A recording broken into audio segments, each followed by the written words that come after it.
students, only 24 hours are left for your CMAT exam now, so I'm here to just talk about these final few hours.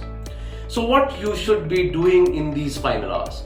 The first thing is, and the most important also probably, that is that don't worry about the exam in these final hours. I mean, normally we have this anxiety in these times that we always feel, I don't know whether I would do good or not in the exam, kahin main sab bhool na jaun, what if I just go to the exam and I suddenly start panicking. This all might happen, and that's very natural. To avoid all of these, I would say just try to calm yourself.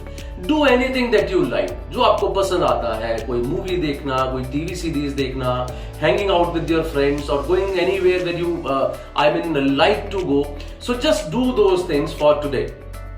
The second thing that I want you to do is that when you get up in the morning, so after having your breakfast and after having a bath, you can do this thing that you can just revise some of the important formulas of quantitative aptitude.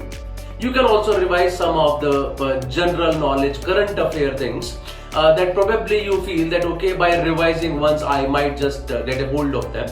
So it might take around an hour or two. तो 2 घंटे के लिए आप सुबह का time लगा के you can just revise so that you feel fresh enough and you feel that yes, you are confident that you can do well in the exam. Go through your admit card and see what all things are needed and just try to get all those things readied a day before it, that is today only, along with the directions to your exam center as well. So watch it closely, how much time is it going to take to reach the exam venue, and I'm sure if you are doing all these things, this is definitely going to help you to score well in the exam.